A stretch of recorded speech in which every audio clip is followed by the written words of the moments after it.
إن الحمد لله نحمده ونستعينه ونستغفره ونعوذ بالله من شرور أنفسنا من يهده الله فلا مضل له ومن يضلل فلا هادي له أشهد أن لا إله إلا الله وأشهد أن محمدا عبده ورسوله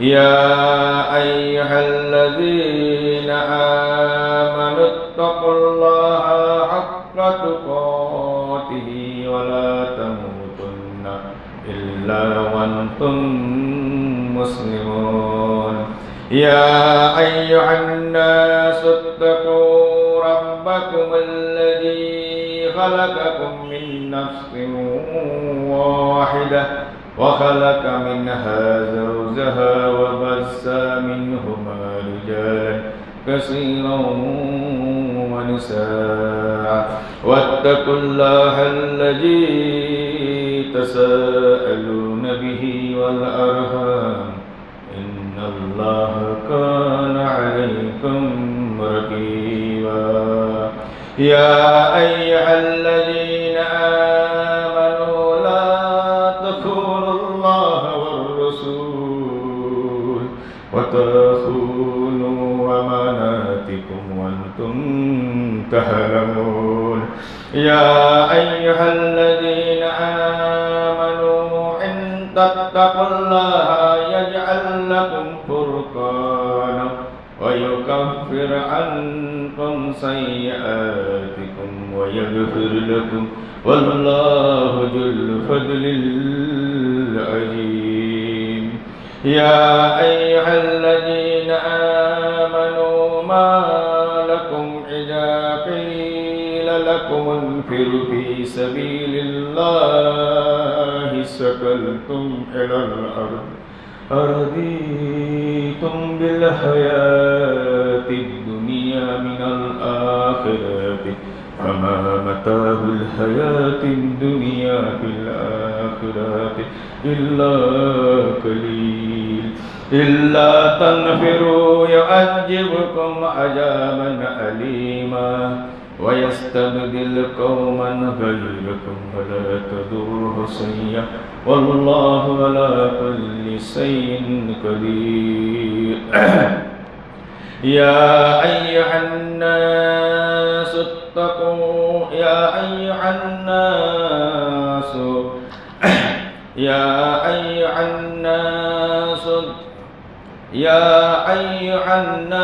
اتقوا ربكم الذي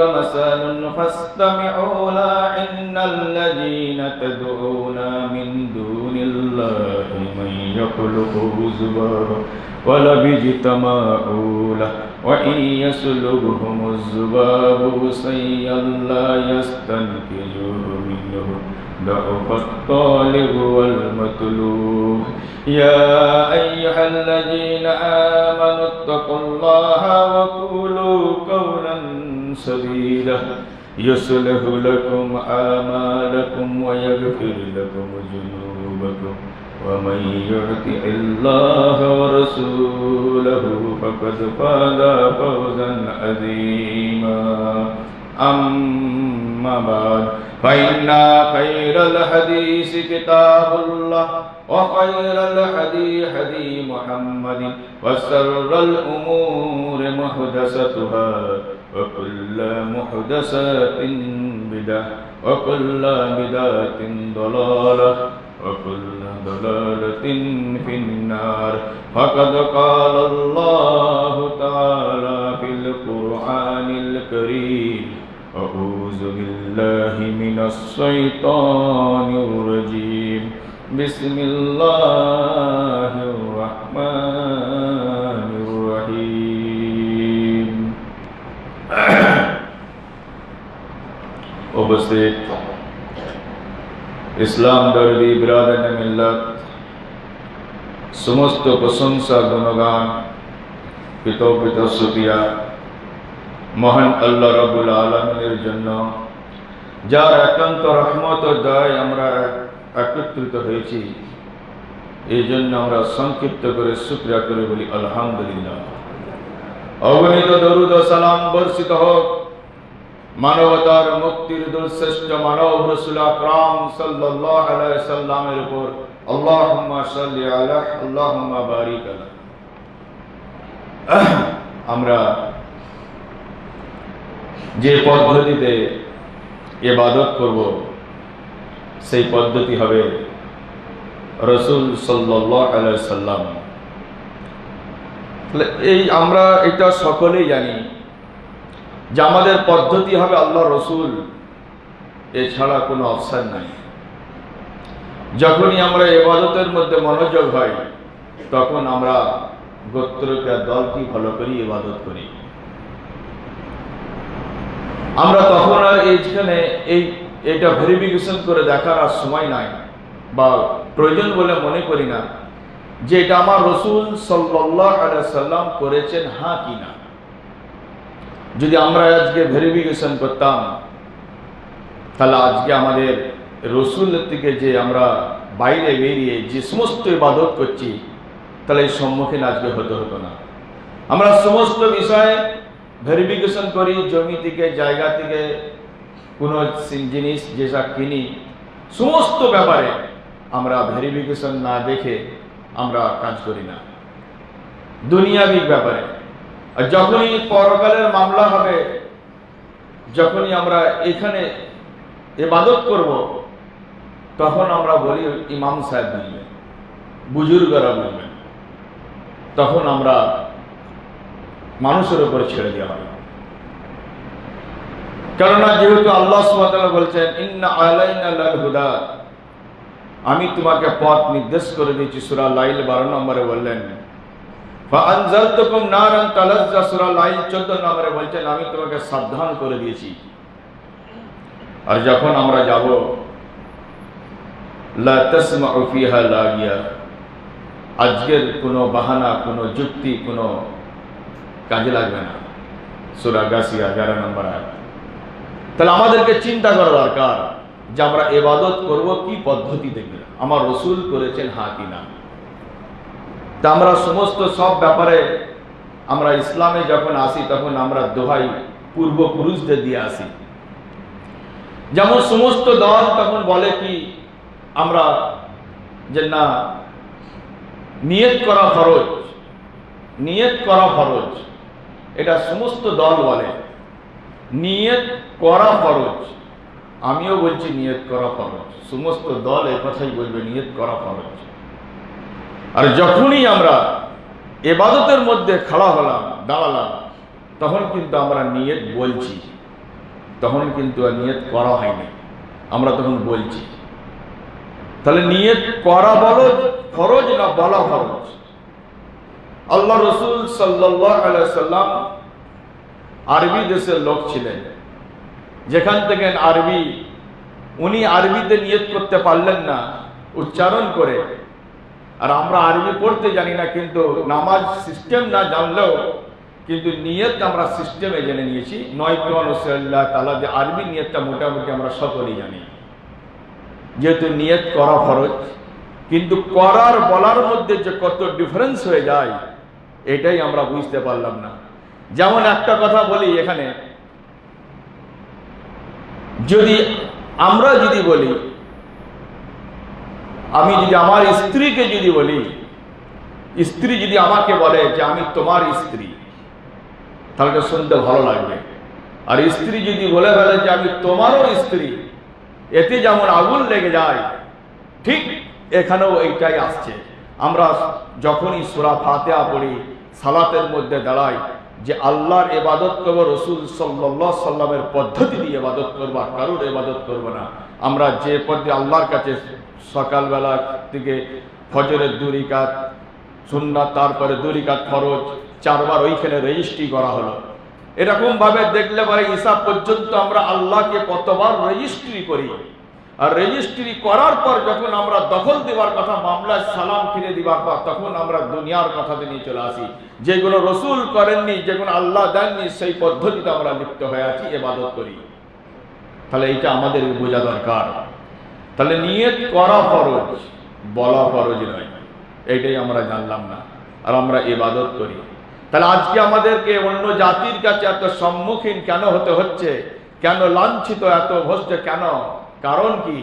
কারণ আমরা হচ্ছে আল্লাহ রসুল সাল্লাল্লাহু আলাইহি সাল্লামের যে পদ্ধতি শিখিয়েছেন, সেই পদ্ধতি থেকে আমরা হলে চলে গেছি, আমরা তার বাইরে চলে গেছি। আল্লাহ রসুল সাল্লাল্লাহু আলাইহি সাল্লাম যখন বলছেন, আন আবি হুরায়রাতা আবি হুরায়রাতা আন্না রাসূলুল্লাহ সাল্লাল্লাহু আলাইহি সাল্লাম قال اذا دخل احدكم المسجد فلا يجلس حتى يركع راكعا। সুনানে ইবনে মাজাহ 1012, সহিহ মুসলিম 714। আবু হুরায়রা রাদিয়াল্লাহু তাআলা আনহু বলছেন, যখনই তোমরা মসজিদের মধ্যে প্রবেশ করবে, তখন সর্বপ্রথম তার হক, যদি ফরজ সালাত জামাত যদি না থাকে, আল্লাহর অর্ডার যদি না থাকে ওইখানে জামাত, তাহলে সর্বপ্রথম মসজিদের হক হচ্ছে কি, আগে 2 রাকাত সালাত আদায় করা, তারপরে বসা। আর আমাদের এখানে যে সমস্ত আমরা দলের মধ্যে লিপ্ত আছি, বলছেন না, রসুলের কথা বাদ দিয়ে আগে আমরা বসবো, আগে সম্মান দাও, তারপরে তুমি নামাজ পড়ো। আমরা জানতাম কি? আর এখন আমি বলছি, এটা তো নতুন, তো সকলকে লাগবে, কারণ এতদিন বলেননি, এর জন্য কোনো দায়ী নয়। আমি এখন বলছি, এর জন্য আমার দোষ। তো যাই হোক, তাহলে আল্লাহ রসুলের বিরুদ্ধে কারা? আল্লাহ রসুল সাল্লাল্লাহু আলাইহি সাল্লাম যা বলছেন, প্রত্যেকটি বিষয় আপনি ফলো করে যদি দেখবেন, তো আপনি নিজে নিজে অনুভব করতে পারবেন। আমার কথা শোনার প্রয়োজন নাই, এই কথাটা ভেরিফিকেশন করে দেখবেন যে আমি বলছি যে এটাই রাইট, তা নয়। আপনি দেখেন আগে, দলিল যদি রসুলের হয়ে থাকে, তাহলে মানতে বাধ্যতামূলক যে ব্যক্তি হোক না কেন। যেখানে আল্লাহ রসুল সাল্লাল্লাহু আলাইহি সাল্লাম বললেন যে মসজিদের হক, যেমন মেহমানকে যখন আমাদের কাছে যখন পেশ করা হয়, তখন আমরা তাকে সম্মান দিয়ে আগে বসানো বলা হয়, আগে বসার অনুমতি দেওয়া হয়। আর আমার এখানে যখন মসজিদে যখন বসা হবে, তখন প্রথম মসজিদের হক হচ্ছে 2 রাকাত আগে আদায় করতে হবে। আর আমরা এটাকে বিষয় করেছি, আল্লাহ রসুল সাল্লাল্লাহু আলাইহি সাল্লাম বললেন যে যখনই মসজিদে প্রবেশ করবে তখনের জন্য এটা। আর আমাদের সিস্টেমেতে তখন এটা করা হলো কি, শুধু জুম্মার দিনে একটু দেওয়া হবে, কেন রসুল তো শুধু জুম্মার জন্য বলেননি। তাহলে রসুল ভুলে গেছেন, ঠিক যেন আমরা এরকম ভাবে বুঝাতে চাই মানুষকে। তাহলে আল্লাহ রসুল বললেন কি, আন জাবিরিন কালা ইযা দাখালা আহাদুকুমুল মাসজিদা ফালা ইয়াজলিস হাত্তা আন জাবিরিন কালা দাখালা রাজুলুন ইয়াওমাল জুমআতি ওয়ান নবী সাল্লাল্লাহু আলাইহি ওয়াসাল্লাম ইয়াকতুবু ফাকালা আসাল্লাইতু কালা লা কালা ফাসাল্লা রাকাতাইন। সহিহ বুখারী 931 নম্বর হাদিসের মধ্যে বলছেন, সহিহ মুসলিম 785 নম্বর হাদিসের মধ্যে বললেন, আব্দুল্লাহ ইবনে জাবের রাদিয়াল্লাহু আনহু বর্ণিত, তিনি বলেন যে রাসূল সাল্লাল্লাহু আলাইহি ওয়াসাল্লাম যখন খুতবা দেওয়ার সময়, তখন একজন প্রবেশ করলেন। আল্লাহ রসুল খুতবা চলাকালীন অবস্থায় বললেন যে আগে 2 রাকাত সালাত আদায় করেছো, হ্যাঁ কি না? আগে 2 রাকাত সালাত আদায় করো, তারপরে বসো। তাহলে এখানে বোঝা যাচ্ছে কি, আমরা প্রত্যেকটা জিনিস রসুলের বিরুদ্ধে আছি, কিন্তু আমরা রসুলের পক্ষে নয়। আর আমরা এইগুলোকে নিয়ে কোনোদিন চিন্তা ভাবনা করি না, কারণ ইবাদত শুধু করলেই হবে না। ইবাদত যতই ভালো হোক, দেখতে যতই ভালো হোক, দেখতে যতই সুন্দর হোক, যদি রসুলের যদি দেওয়া যদি না হয়, ওই জন্য আল্লাহ সুবহানাহু ওয়া তাআলা বলছেন, ওয়ামাই ইয়াবতাগি গায়রাল ইসলামে দীনা ফালাই ইউকবালা মিনহু ওয়া ফিল আখিরাতি মিনাল খাসিরিন। সূরা আল ইমরান 85 নম্বর আয়াতের মধ্যে বলছেন, ইবাদত যতই দেখতে ভালো হোক, যতই সৌন্দর্য হোক না কেন, যত দীর্ঘ হোক, যত অসৎ তুমি তপস্যা করো, এতে অসুবিধা নাই। আল্লাহ সুবহানাহু ওয়া তাআলা বলছেন, ওই ইবাদত যদি আমার দেওয়া যদি না হয়, ওই ইবাদত যদি আমার দেওয়া যদি না হয়, তাহলে জাহান্নামে যাওয়ার জন্য অন্য কোনো সুদ আর ঘুষ খেতে হবে না, সুদও খেতে হবে না, ঘুষও খেতে হবে না, জিনা করার প্রয়োজন। ওই ইবাদত চাই জাহান্নাম এগ্রিমেন্ট হয়ে যাবে, ফাইনাল হয়ে যাবে, আল্লাহ সুবহানাহু ওয়া তাআলা বলছেন। তাহলে এর জন্য আলাদা গুনাহ করার প্রয়োজন নেই। তাহলে ওই ইবাদত, যে ইবাদত আমি এত বছর ধরে বাপদাদার ধরে করে আসছি, আমরা ভেরিফিকেশন না করে, তাহলে এই ইবাদত যদি করি, আর ওইটা যদি আল্লাহ সুবহানাহু ওয়া তাআলা বলছে আমার দেওয়া যদি রসুলকে যদি না হয়, তাহলে ওই ইবাদত মানুষের জন্য জাহান্নাম যথেষ্ট, এনাফ, আর গুনাহ করার প্রয়োজন হবে না। তাহলে ইবাদত করেও মানুষ জাহান্নামে যাচ্ছে।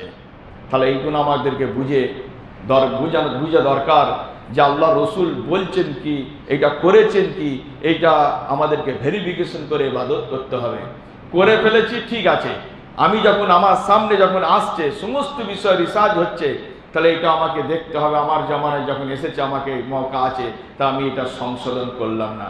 যদি যেতে না পারি তাহলে বুঝতে হবে আল্লাহ সুবহানাহু ওয়া তাআলা আমাকে চাইছেন না, এইটা তার মানে হচ্ছে যখন আমি এখান থেকে, কেননা আমরা তাহলে আল্লাহ আমাদের কাছে মুখ ফিরে নিয়েছেন। যদি দিনের ব্যাপারে ইবাদতের ব্যাপারে যদি আল্লাহ সুবহানাহু ওয়া তাআলা যদি আমাদের মধ্যে যদি ব্রেনের মধ্যে ধাক্কা যদি না দেয়, যদি আমাদের মধ্যে এই সূচনা যদি না আসে, তাহলে বুঝতে হবে এখানে আল্লাহ সুবহানাহু ওয়া তাআলা আমাদেরকে চাননি। তাহলে যেমন এসেছে সেরকম ইবাদত করে দিচ্ছি। তাহলে ইবাদত করলে হবে না, ইবাদত করতে গেলে পরে আমার রসুল করেছেন হ্যাঁ কি নাই দলিল দেখতে হবে। তাহলে এইগুলো আমরা জানার পর বুঝার পর কেন করতে পারছি না, তার কারণ কি? ওই জন্য বলছেন আমরা তো হেদায়েত যে হব, হেদায়েতটা কিভাবে হব, কার পদ্ধতিতে মানব, কোন ব্যক্তিকে অনুসরণ করব, কার সিস্টেমে আমরা চলব।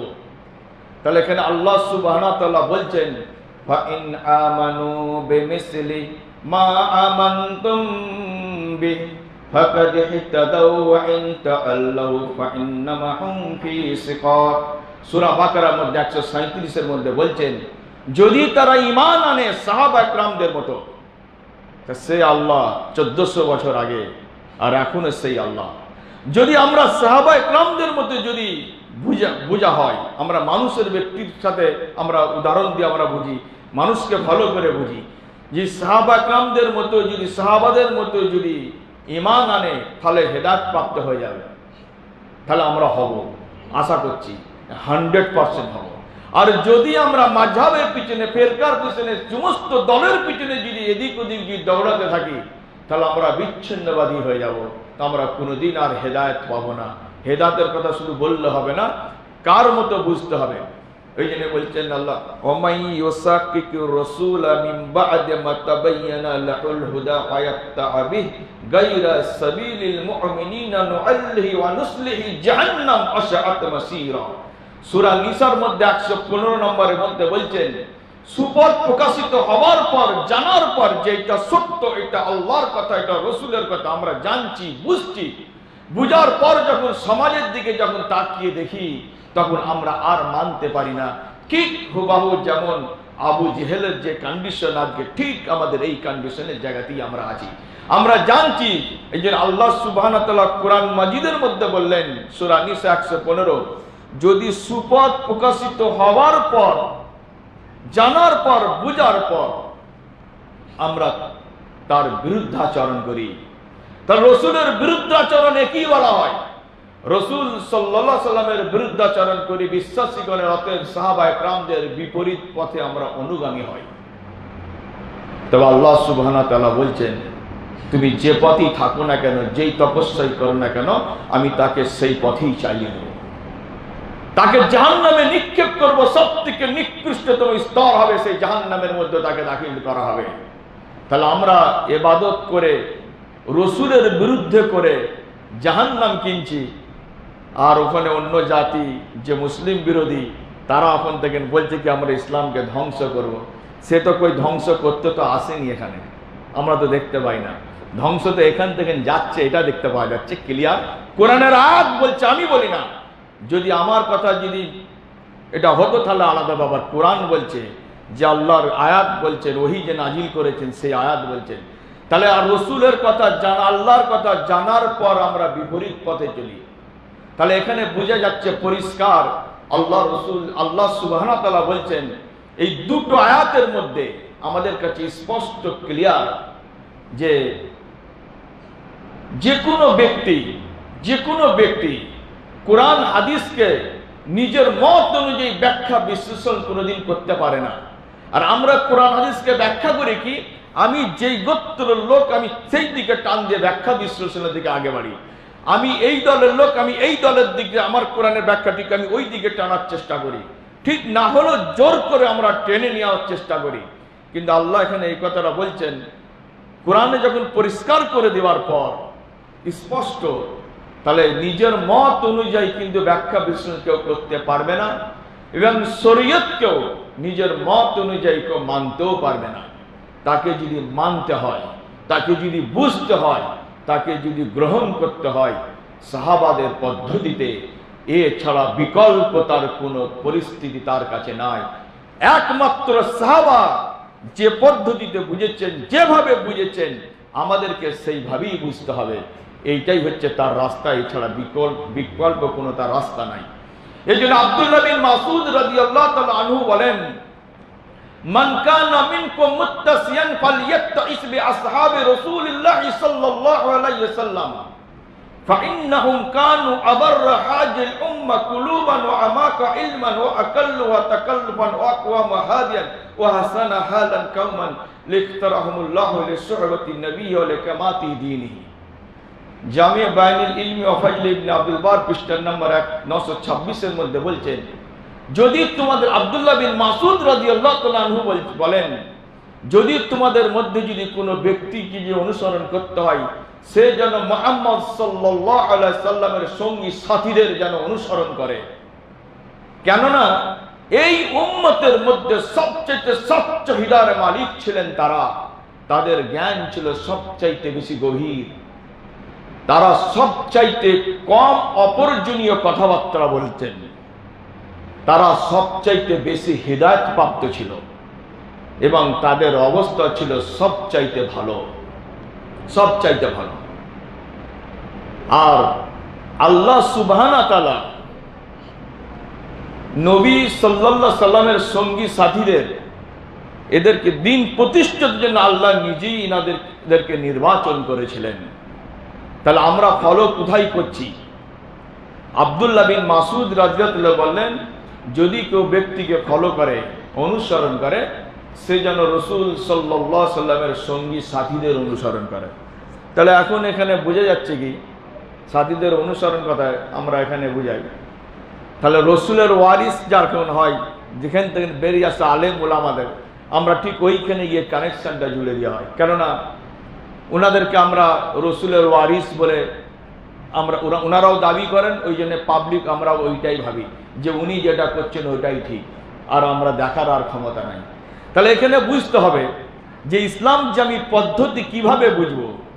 তাহলে কেন সব শুনে বুঝলে হবে না, কিছু না হলেও জানতে হবে, পড়তে হবে। ইকরা, এক কথাই শেষ হয়ে যাবে সেদিনে। তাহলে আমাদেরকে এখানে ওয়ারিস যেমন আবি হুরায়রা ক্বালা ক্বালা রাসূলুল্লাহ সাল্লাল্লাহু আলাইহি সাল্লাম ইন্নাল্লাহা ক্বালা মান আদালি ওয়ালিয়ান ফাকাদ আজানতুহু বিল হারবি। সহিহ বুখারী 6502 হাদিসের মধ্যে বলছেন, আবু হুরায়রা রাদিয়াল্লাহু তাআলা আনহু বলেন যে আল্লাহ রাসূল সাল্লাল্লাহু আলাইহি সাল্লাম বলছেন, যে ব্যক্তি আল্লাহর ওলিদের সাথে দুশ্মনী করবে, আল্লাহ সুবহানাহু ওয়া তাআলা বলেছে সে আমার সাথে দুশ্মনী করবে, সে যেন আমার সাথে যুদ্ধ ঘোষণা করলো। এইখানে আমাদের তখন জানা আটকে ওঠে যে সত্যির উনি আলেম, কি বলবো। ফের এখানে বলছে আনাস কালা কালা রাসূলুল্লাহ সাল্লাল্লাহু আনাস ইবনে মালিক কালা কালা রাসূলুল্লাহ সাল্লাল্লাহু আলাইহি সাল্লাম ইন্নাল্লাহা আহলিনা মিনান নাস কালু ইয়া রাসূলুল্লাহ মান হুম কালা হুম আহলুল কুরআন আল্লাহ ওয়া খাসসাতুহু। ফের এখানে বলছেন সুনানে ইবনে মাজাহ 215 নম্বর হাদিসে বলছে, আনাস ইবনে মালিক রাদিয়াল্লাহু তাআলা বলছেন, আল্লাহ রাসূল সাল্লাল্লাহু আলাইহি ওয়াসাল্লাম বলেছেন, যারা কোরআন তেলাওয়াতকারী হবে আর আমলকারী হবে, তারা হবে আল্লাহর খাস বন্ধু হবে। তাহলে আমরা এখানে কোরআন যত লোক জানি, আমরা মানি কি? তাহলে আল্লাহর বন্ধু এখানে কোথা থেকে এলো? কারা আল্লাহর বন্ধু? তাহলে এখানে কোরআন তো প্রায় লোকের মুখস্থ আছে, সবাই বলে দেবে, আমরা মানি কোথায়? তো কোরআন মানলে পরে তাহলে আজকে কি আমরা এত দল হতাম কোথা থেকে? দেখো তো আমাকে, সমস্ত দল দেখে সবাই বলছে কোরআন মানি। তো কোরআন যদি মানা হয়, কোরআন তো পৃথিবীর একটা, তাহলে এত দল হলো কেন? এইটা আমাদেরকে বুঝতে হবে, খালি আলেমরা ঠিক হয়ে যাবে। কেন আমরা তো বুঝছি না, আমরা ভোট যেদিকে যাচ্ছি ওরা ব্যাংক বানিয়ে নিচ্ছে, এই তো ব্যাপার, আর তো অন্য কিছু নাই। তাহলে আল্লাহ সুবহানাহু ওয়া তাআলা রাসূল সাল্লাল্লাহু আলাইহি ওয়াসাল্লাম বলছেন এখানে যে কোরআন তেলাওয়াতকারী হবে, তার সাথে আমলকারী, বাস্তব ওইটাকে তাকে মেনে সে দেখিয়ে দেবে। তো যখনই বাস্তবে এসে যাবে, যে আমল করে নেবে, সে হবে আল্লাহর বন্ধু হবে। আর আল্লাহর খাস লোক হবে। তাহলে এখানে আমরা ভয় কোথায় খাই যে রসুলের সাথে আল্লাহর সাথে না কানেকশন আছে। কোথায় কানেকশন আছে? সব তো বিরুদ্ধে আছে। আমি তো দেখছি বেশিরভাগ বিরুদ্ধে। কানেকশন কোথায়? কানেকশন থাকলে আমিও টেনে নিতাম, তা আমি জাহান্নামে যাব নাকি? তাহলে এখানে দেখছি বলছেন এক, করছে এক। তাহলে কোরআন যদি সবাই যদি জানতো আর কোরআন যদি আমল যদি করতো, তাহলে এক ছাদের তলায় পৃথিবীকে আসতে বাধ্যতামূলক। কেন? কোরআন যেহেতু একটা, কোরআন তো 10টা নয়, 4টে নয়। রসুল একটা, মাযহাব হলো 4টে। আর আল্লাহ রসুলের যে খোলাফায়ে রাশিদিন, যে রসুলের রাইট হ্যান্ড লেফট হ্যান্ড যে সঙ্গে থাকতেন, তারা পেলেন না। তারা 4টে পদ্ধতি পেলেন না, কিন্তু পেয়ে গেলেন 80 বছর পরে। কিন্তু পেয়ে যাচ্ছে 500 বছর পর, সব পেয়ে যাচ্ছে, সব লাইসেন্স খোলা হয়ে গেছে। কিন্তু এখান থেকে নিনাদেরকে দেওয়া হলো না। তাহলে মনে হচ্ছে কি তাহলে আল্লাহ ভুল করেছেন নাকি? নাউজুবিল্লাহ। যেন আমাদের যেন ধারণা ঠিক এই ধরনের যে ইনারা কিছু অত বুঝেন নেই, এখান থেকে সব শুরু হয়ে গেছে ইসলাম। তাহলে এইখানে বুঝতে হবে আমাকে রসুলের পদ্ধতিতে ছাড়া, যেহেতু আল্লাহ কোরআনের আয়াত বলছেন, সত্য আমাদের কাছে আসছে, জানছি, বুঝছি, জানার পর আমরা আমল করতে পারছি না কেন? আমরা গ্রহণ করতে পারছি না কেন? সমাজে তো আমরা অন্যায়ভাবে কাজ করে ফেলছি, ওখানে ভয় লাগে না। আর আমরা যদি বলি না এটা রসুলের পদ্ধতি, একবার সমাজে গিয়ে বলি তো দেখি, বলছে না না, বললে পরে মন খারাপ হয়ে যাবে, আমাকে আলাদা করে দিবে, আমাকে অমক করে দিবে। তাহলে ওই সমাজ যখন চুরি করা হয়, যখন জিনা করে, যখন সুদ খায়, তখন কিন্তু সমাজ থেকে তাকে আলাদা করা হয় নাই। তার মানে কি? ওইটা আমাদের মাঝখানে আছে, যে সিস্টেম আছে, যে ওইগুলো যদি না করে খাই, তাহলে আলেমরা দুয়াটা করবে কি করে? এইটাই তো পলিসি। এটা RSS এর পলিসি হওয়া দরকার ছিল, কিন্তু ওনারা ফেল, ওরা ফেল। কিন্তু আমাদের আলেমরা, ওলামারা ধরে নিয়েছে। এই পদ্ধতি আমাকে বুঝিয়ে দিই। তাহলে এখানে বোঝাচ্ছে সুদখোর, মদখোর, জুয়াখোর, জিনাখোর সমস্ত ব্যাপারে জানে লোক। জানে না কে সুদ খায়? জানে না কে কি করছে? সমস্ত ব্যাপারে সব ইমাম জানে, সব ইমামও জানে, গ্রামের লোক জানে। আমি কি করি আমার ব্যাপারে সব জানে। আমি যতই গাওয়াই দিই না কেন, ও হবে না, সব জানবে। তাহলে সমস্ত লোকের উইক পয়েন্ট সব জানার পরেও তাকে সমাজ থেকে বহিষ্কৃত কোনোদিন করা হয়নি, তাকে সমাজ থেকে কোনোদিন আলাদা দেখা হয়নি, তাকে পাড়া থেকে কোনোদিন বিভক্ত করা হয়নি, ফ্যামিলি থেকে কোনোদিন তাকে বাদ দেওয়া হয়নি। আর যখনই রসুল সাল্লাল্লাহু আলাইহি সাল্লামের যখনই পদ্ধতিকে অবলম্বন করার যখনই কেউ প্রচেষ্টা চালায়, সে তার কুরবানি দিয়ে, সে রসুলকে আকীদাকে যখন ধরে, আল্লাহ কি বলেছেন, রসুল কি বলেছেন, তখন তার সাথে প্রথম বিরোধ করে তার ভাই, তার রক্ত প্রথম বিরোধ আসে, যেটা আল্লাহ রসুল সাল্লাল্লাহু আলাইহি সাল্লামের সাথে এসেছিল। এই কথাটা যদি আমরা এক কথায় যদি আজকে দিমাগের মধ্যে ঢুকিয়ে নিই, যে একটা জিনাখোর, একটা সুদখোর, তাকে সমাজ থেকে বার করলেন, তার ভাই তাকে বার করলেন, সেই ইমাম তার সাথে মুসাফা করছে, তার ঘরে খাচ্ছে, তার ঘরে উঠছে, তার ঘরে বসছে। আর আমি যখনই জোরে আমিন বলছি, রফা দাইন করছি, আমি মানাজাত করি না, তখনই আমার বিরোধ কেন? কেন? তাহলে এইখানটা করে কোশ্চেন মারাত্মক আছে। মানুষ যদি চিন্তা করে, নির্ঘুম হারাম হয়ে যাবে। তার মানে কি এইগুলো আছে আমাদের, এইগুলো আমাদের সিস্টেমে আছে। এই সিস্টেমটা করলে পরে তবে ও মিলাদ করবে, তবে বারবার দোয়া হবে, তবে বারবার খানা হবে, মরার পরও হবে, তারপরও হবে, তারপরও হবে। কেন? তার মাপ চাইবে কে? নিজেরা তো মাপ তো চাইতে পারবো না। ইবলিস ভুল করেছিল, ইবলিস নিজের গুনাহ নিজেই চেয়েছিল, আল্লাহকে জানিয়েছিল। কিন্তু আমরা ইবলিসের থেকেও খারাপ, আমরা চাইতে পারি না, আমরা লোককে ধরে আনি। তাহলে আমাদের ইবলিসের একিন যে আমি ভুল করার পরও আল্লাহ কি ধরতে হবে। আর আমরা ইনসান, আমরা রসুলের উম্মত বলে দাবি করি, আর আমরা যখন ভুল করি আমরা তখন দুনিয়ার লোককে ডাকি, আমি নিজে বলতে পারি না। এইটাই হচ্ছে আফসোস। তার মানে কি? এই যে ব্ল্যাক মানে ভাইরাস যে ঢুকিয়ে দেওয়া হয়েছে রক্তের ভিতরে, এই যে ভাইরাস ঢুকে গেছে, নাবানা মুশকিল। এই ভাইরাস হচ্ছে অন্য জাতি, এটা ঢুকিয়ে দেওয়া দরকার ছিল আমাদের ব্রেনে। এইগুলো তাদের কাজ ছিল, তারা এখন ফেল হয়ে গেছে, এখন আমাদের সমাজই চালু করে দিয়েছে। এইগুলো মানুষ যদি চিন্তা করে, ইসলাম তার চোখের সামনে এসে যাবে, একদম সহজ ইজি ইসলাম, কোনো চিন্তা করার এত বিষয় থাকবে না। কিন্তু আমরা এই বিষয়টি হলে ভাবছি না। তার মানে কি? আমরা সেই পূর্বপুরুষের কথাতেই বারবার করেছি। ওই জন্য বলছে ওয়াইজা কিলা লাহমুত্তাওয়াল্লাউ ইলা মা ওয়াইজা কিলা লাহমুত্তাবিউ মা আনজালাল্লাহু কালু বাল নাত্তাবিউ মা আলফাইনা আলাইহি আবাআনা আওয়ালাউ কানা আবাউহুম লা ইয়াকিলুনা শাইয়্যান ওয়া লা ইয়াহতাদুন। সূরা বাকারার 170 নম্বর আয়াতের মধ্যে আল্লাহ সুবহানাহু ওয়া তাআলা বলছেন, যে তুমি যখন আমার নিদর্শনের কথা যখন ওদের কাছে বলবে, তখন ওরা তোমার কথা স্বীকার করবে না, বলবে না, মানবে না। কেন? ওরা উল্টে বলবে আমরা ওই কথাই মানবো যেখান থেকে আমরা পূর্বপুরুষকে পেয়েছি, যেখান থেকে যেভাবে আমরা পূর্বপুরুষের পদ্ধতি পেয়েছি, আমরা সেইটার উপরই আমল করবো, আর আমরা আদাস কিছু মানবো না। ওটা তো আর বাপ চাচা যাক আর নাই যাক, জানুক আর নাই জানুক, জাহান্নামে গেল, তখন আমরা টিপ দিয়ে বলি তা আমু তার সাথে যাবো। খুব বাহাদুরি কথা। এখানে বলতে খুব বাহাদুরি লাগে, জনতার দলেতে হবে তো বলছে কথা। সেই দিন এই কথাটা বলতে হবে, দেখবো সেই দিনে কত জাহান্নামে যাওয়ার সব সেই দিনে বুঝতে পারবে মানুষ। আল্লাহকে তো বিশ্বাসই নেই, তো মানুষকে বিশ্বাসের ওপরে আমরা ইসলাম করি। আমরা আল্লাহর প্রতি বিশ্বাস করে যদি ইসলাম করতাম, তাহলে বহু জিনিসের সমাধান হয়ে যেত। আমাদের সমাধান না হওয়ার কারণ আমরা আল্লাহকে বিশ্বাস না করে আমরা মানুষকে বিশ্বাসের ওপরে ইসলামের পদ্ধতি মেনে চলি। এইটাই হচ্ছে আমাদের মূল রোগ। এই রোগ যতদিন না হাঁটাতে পারবো, ততদিন ইসলাম এইভাবে গালি খেতে থাকবে, আর মার খেতে থাকবে, অপমান হবে, লানত হবে। আর যতদিন থাকবে আমরা যখন এই ইসলামকে যখন সংশোধন করতে পারবো না, কাল কিয়ামতের দিনে যতদিন আমরা এইভাবে বাঁচবো, লানত আসতে দুনিয়াতেও হবে, আখিরাতেও তো হবে, মানুষও দিবে, সমস্ত জাতিও দিবে, সব দিবে, লানত করেই আমাদেরকে যেতে হবে। এখানেও মার, সেখানেও মার, এছাড়া কোনো অপশন নেই। মার তো সেখানে নয়, আরো ভয়ঙ্কর মার হবে। তবে এখনো ওয়াক্ত আছে, তাহলে আমাদেরকে এটা বোঝা দরকার যে রসুলের পদ্ধতির জন্য সমস্ত ব্যাপারে আমরা ভেরিফিকেশন করি, কম্পিটিশন করি, এটা জানার জন্য, এটা বোঝার জন্য, একটা ফাইসলা হোক, একটা রফা হোক, যেটা আমার রসুল করেছেন কিনা, কেন এইটা কেন করতে পারছি না, এটা রসুল করেছেন কিনা।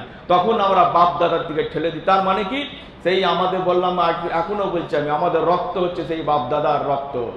বাপ দাদার রক্ত ঠিকই, তার সাথে কাজও প্রমাণ করে দিয়েছি, যেমন আবু জেহেল প্রমাণ করেছিলেন। এই জন্য আবু জেহেল বলছেন, কালা আবু জাহেলিন ইয়াউমা বাদরিন আল্লাহুম মানসুর আহাব্বাদ দীনাইন ইলাইকা দীনানাল আতিকাম দীনামাল হাদিসা। তাফসীরে তাবারি হাদিস নাম্বার হচ্ছে 15849 হাদিসের মধ্যে আবু জেহেল আল্লাহর কাছে হাত তুলে বলছেন, ইয়া আল্লাহ, কালকে বদরের যুদ্ধ, কালকে বদরের যুদ্ধ তোমার ইবাদত আমরা করেছি, এতদিন ধরে করে এসেছি, যেমন করেছি, যেভাবে বুঝেছি করেছি, আমরা পুরাতন দিন করেছি, আমরা পূর্বপুরুষ থেকে আমরা তোমার পদ্ধতি একটা মেনে এসেছি। আর আমার বয়স 57, আর আবু রসুল সাল্লাল্লাহু আলাইহি ওয়াসাল্লামের বয়স 40, আর অচানক বলছে নতুন কোন একটা ইবাদতের পদ্ধতি এনেছো, এনে বলছে আমারটা ঠিক, এ আল্লাহ তোমার কাছে আমি দোয়া চাই। আবু জেহেল বলছে আমি তোমাকে মানি, তোমার কাছে দোয়া চাই, যেটা একটা হচ্ছে নতুন দিন, একটা হচ্ছে পুরাতন দিন, যেটা তোমার কাছে খুশি হবে, যেটাতে তুমি রাজি আছো, যেটাতে তোমার কাছে সত্য, তুমি সেটাকে জয়ী করে দাও। আমাদের ঠিক এরকম রক্ত নেই। আমরা তো জন্ম থেকে কি দেখে এসেছি? সেই মিলাদ, সেই কিয়াম, সেই নবী দোয়া, সেই শবে বারাত, সেই ফুজ্জুরি, ফের আগুন, যখন আগুন ফুজ্জুরিটা একটু বন্ধ হয়েছে, তার মানে ইসলামে নেই, এটা প্রমাণ হচ্ছে। ফুজ্জুরি আগুন এখন এগুলো বন্ধ কেন হচ্ছে? এবার লজ্জা লাগছে, আস্তে আস্তে বন্ধ হচ্ছে। সত্যকে যখন ঢুকবে, বাতিলকে বিলুপ্ত হতে হবে। যদি ওইটাও বন্ধ হয়, আস্তে আস্তে সব উড়ে চলে যাবে, থাকবে না। এ আমার পাওয়ার না, এই আল্লাহর। আল্লাহ চাইলে হবে, না চাইলে হবে না, এক কথাই শেষ। তাহলে এখানে বলতে হবে যে এখানে আমাদের রক্তটা কার? আমরা বারবার করে আমরা দাবি করি যে আমার বাপদাদার রক্ত দেখো, কিন্তু বাপদাদা রক্ত ইসলামেতে কিন্তু আমরা ওইটাই প্রমাণ করি যে আমার বাপদাদা করেছে, আমিও করবো, তার জান চলে যাবে। আর আমরা বলি রসুলের উম্মত, কি মুখ দিয়ে বলি রক্ত কার? সেই আবু জেহেলের রক্তই আমাদের শরীরের মধ্যে প্রবেশ করেছে। অনেকে সবাই জানে যে আবু জেহেল শুধু আল্লাহ রসুলের চাচা, এনে কোটি কোটি আবু জেহেল আমরা হয়ে আছি, সেটাই আমাদের জানা ছিল না। আবু জেহেল কাকে বলে আগে জানতে হবে। সত্যকে বাধাকারী, ইসলামকে যে বাধাকারী করবে সেই হবে আবু জেহেল। যারা সত্যকে বাধা দেয়, আল্লাহর দিনকে যারা বাধা দেয়, দেখুন কই মদ খেলাবার আন্দোলন হয়েছে, কই জুয়া খেলবার আন্দোলন হয়েছে, কই কেউ যদি মানে খারাপ জায়গায় যায়, কে কোন সমাজ মসজিদ কমিটি যে রোডে আন্দোলন করে যে কারকে গ্রামে ঢুকতে দেবো না। কিন্তু রসুলের পদ্ধতিতে যদি রফাদান যদি করে ফেলেছে, তো বাস মাথা পুরো একবারই চলে গেল। এই জন্য বলছেন, আন আব্দুল্লাহ ইবনে জুবায়ের ক্বালা সাল্লাইতু খালফা আবি বকর সিদ্দিক ফাকানা ইয়ারফা ইয়াদাইন ইযা ইফতাতাহা as-সালাতা ওয়া ইয়াজরাকা ওয়া ইয়াজরাফা রাকসাহু মিনার রুকুয়ে ওয়া ক্বালা আবু বকর সাল্লাইতু খালফা রাসূলুল্লাহ ফাকানা ইয়ারফা ইয়াদাইন ইযা ইফতাতাহা as-সালাতা ওয়া ইয়াজরাকা ওয়া ইয়াজরাফা রাকসাহু মিনার রুকুয়ে। আল মুয়াজ্জাফ ফি ইখতিসাস সুনানুল কবির হাদিস নাম্বার 2257, সুনানুল কুবরা লিল বাইহাকি 2519 এর মধ্যে বলছেন, আব্দুল্লাহ ইবনে জুবায়ের রাদিয়াল্লাহু তাআলা আনহু বলছেন, আমি আবু বকর সিদ্দিক রাদিয়াল্লাহু তাআলা আনহুর পিছনে সালাত আদায় করেছি। আবু বকর সিদ্দিক যখন রাদিয়াল্লাহু আনহু যখন সালাত আরম্ভ করতেন, রফাদাইন করতেন, যখন উনি রুকু করতেন তখন রফাদাইন করতেন, রুকু থেকে যখন ঘাড় যখন তুলতেন তখনও রফাদাইন করতেন।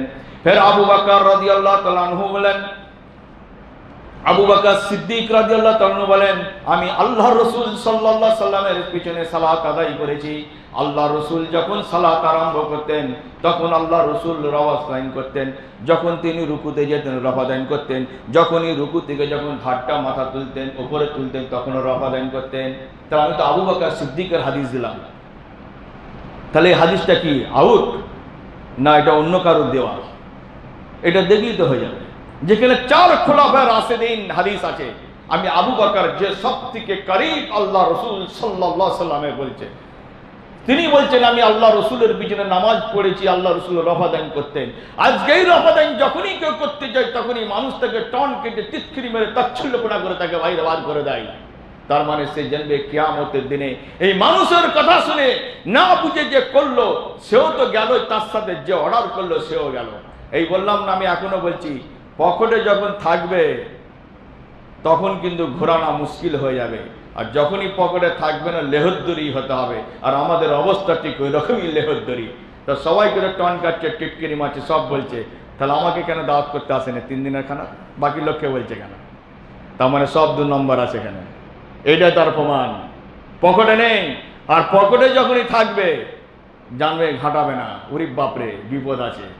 তাহলে এখানে আমাদেরকে বোঝা দরকার, যেহেতু আল্লাহ রাসূল রফাদাইন করতেন সেটাকে বলছে মানসুখ হয়ে গেছে, সেটা বলছে মূর্তি ফেলার জন্য করেছে। আস্তাগফিরুল্লাহ। যখন এরকম মন্তব্য যখন কোনো মানুষ কারোর কথা শুনে করে ফেলে যে মূর্তিকে ফেলার জন্য রফাদাইন করতেন, তাহলে তারা কারা? মূর্তিটা কারা আনতো? সাহাবারা। তা সাহাবারা ইসলাম কবুল করার পর মনে হয় যে বগলে করে মূর্তি আনবে? ইবলিসও বিশ্বাস করবে না, এটা ইবলিসও বিশ্বাস করবে না। আমরা কিন্তু বিশ্বাস করে বড় বড় স্টেজে যত বাঁদর বসে থাকবে সব বাঁদরের মাঝখানে বলে দেব তাকবীর দিয়ে বেরিয়ে চলে যায়। হ্যাঁ, যাবে ওখানে। যখনই কেউ আমিন বললো তাকে মসজিদ থেকে বার করা হলো। এই জন্য বলছেন কালা আতাউন আম্মান ইবনে জুবাইর আন নুআইল ইবনে হুজরিন কালা কানা রাসূলুল্লাহ সাল্লাল্লাহু আলাইহি সাল্লাম ইজা ইকরা আলা দালিনা কালা আমিন রাফা বিহা সাওতাহু। সুনানে তিরমিজি, সুনানে আবি দাউদ 932 33 34, সুনানে তিরমিজি 248 49। এই হাদিসের মধ্যে বলছেন ওয়াইল বিন হুজর রাদিয়াল্লাহু তাআলা থেকে বলছেন বর্ণিত, তিনি বলেন রাসূল সাল্লাল্লাহু আলাইহি সাল্লাম যখনই বলতেন ওয়ালা দাল্লিন তো উচ্চস্বরে আমিন বলতেন। তাহলে এখানে আল্লাহ রাসূলও বলতেন উচ্চস্বরে আমিন। ফের বলছেন কালা আতাউন ইবনে জুবাইর ওমান ওয়ারাহু হাত্তা ইন্না লিল মসজিদি লাযাতান। ফের এখানে তামামুল মিন্না হাদিস নাম্বার 177, সহিহ বুখারী 126 পৃষ্ঠা নাম্বার 126 এর মধ্যে বলছেন আতাওয়া রাহমাতুল্লাহ বলেন যে আব্দুল্লাহ ইবনে জুবাইর রাদিয়াল্লাহু তাআলা আনহু যখন সালাত আদায় করতেন তার মুসল্লিগণরা এত উচ্চস্বরে আমিন বলতেন মসজিদ গুম গুম করে আওয়াজ হতো। তাহলে যেই গণকে যে টিটকিরি মারে মানুষকে, তাকে তাচ্ছিল্যপনা করে, কাল কিয়ামতের দিন এই তার আমল নামায় লেখা হবে কি আমার রাসূল সাল্লাল্লাহু আলাইহি সাল্লামকে টিটকিরি মেরেছে।